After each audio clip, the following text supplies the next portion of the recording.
पुत्रदा एकादशी पर यह कथा जरूर सुननी चाहिए। संतान की सुख समृद्धि और दीर्घायु के लिए पुत्रदा एकादशी के दिन यह कथा अवश्य सुने। और जिन्हें संतान नहीं है और संतान प्राप्ति करना चाहते हैं उनको भी ये कथा जरूर सुननी चाहिए। इस कथा को सुनने मात्र से कोटि कोटि पाप नष्ट होते हैं और एकादशी व्रत का पुण्य फल मिलता है।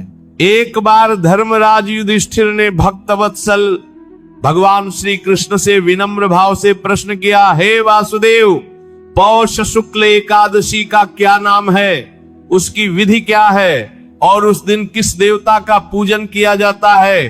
भगवान श्री कृष्ण मधुर मुस्कान के साथ बोले, हे राजन, इस एकादशी का नाम पुत्रदा एकादशी है। इस दिन भगवान नारायण की पूजा की जाती है। इस चर और अचर संसार में पुत्रदा एकादशी के व्रत के समान दूसरा कोई व्रत नहीं है। इसके पुण्य से मनुष्य तपस्वी, विद्वान और लक्ष्मीवान बनता है। अब मैं तुम्हें इसकी एक पावन कथा सुनाता हूं, तुम इसे ध्यान पूर्वक सुनो।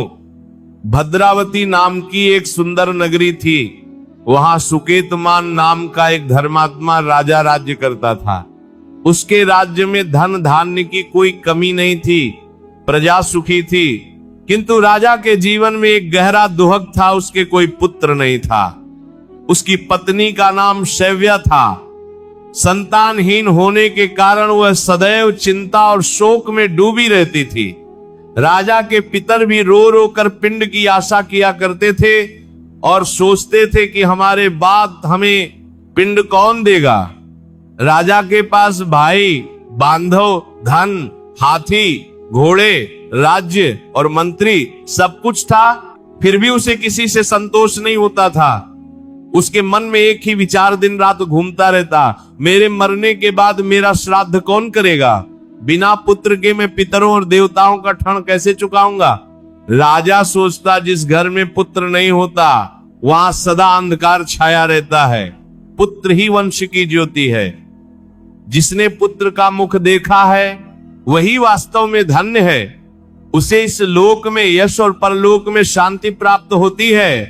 पूर्व जन्म के कर्मों के अनुसार ही इस जन्म में पुत्र, धन और सुख की प्राप्ति होती है। इन्हीं विचारों में डूबा हुआ राजा दिन रात व्याकुल रहता था।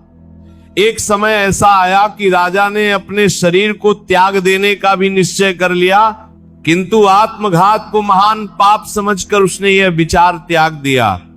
एक दिन वह गहन चिंता में डूबा अपने घोड़े पर सवार होकर वन की ओर चला गया। वह पक्षियों की चहचहाहट, वृक्षों की हरियाली और वन्य जीवों को देखता हुआ आगे बढ़ता गया। उसने देखा मृग, व्याघ्र, सूअर, सिंह, बंदर और सर्प वन में विचरण कर रहे हैं। हाथी अपनी हथिनियों और बच्चों के साथ आनंद पूर्वक घूम रहा है। कहीं गीदड़ों की कर्कश आवाजें थीं, कहीं उल्लुओं की भयावह ध्वनि। इन सब दृश्यों को देखकर राजा और भी गहरे विचार में डूब गया। इसी प्रकार आधा दिन बीत गया। राजा मन ही मन सोचने लगा, मैंने कितने यज्ञ किए, ब्राह्मणों को स्वादिष्ट भोजन कराया, दान पुण्य किया, फिर भी मुझे यह दुख क्यों मिला। प्यास से व्याकुल राजा जल की खोज में इधर उधर भटकने लगा। थोड़ी ही दूर उसे एक सुंदर सरोवर दिखाई दिया। उसमें कमल खिले हुए थे। सारस, हंस और मगरमच्छ उसमें विहार कर रहे थे। सरोवर के चारों ओर मुनियों के आश्रम बने हुए थे। उसी समय राजा के दाहिने अंग फड़कने लगे। उसने इसे शुभ शकुन समझा। घोड़े से उतरकर मुनियों को दंडवत प्रणाम किया और उनके समीप बैठ गया। मुनियों ने कहा, हे राजन, हम तुमसे अत्यंत प्रसन्न हैं, जो इच्छा हो कहो। राजा ने विनम्रता से पूछा, महाराज आप कौन हैं और यहां किस उद्देश्य से पधारे हैं। मुनि बोले, हे राजन, आज संतान देने वाली पुत्रदा एकादशी है। हम विश्वदेव हैं और इस सरोवर में स्नान करने आए हैं। ये सुनते ही राजा की आंखें भर आईं।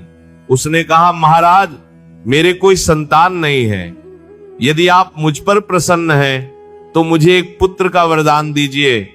मुनि बोले, हे राजन, आज पुत्रदा एकादशी है, तुम श्रद्धा और नियम पूर्वक इसका व्रत करो।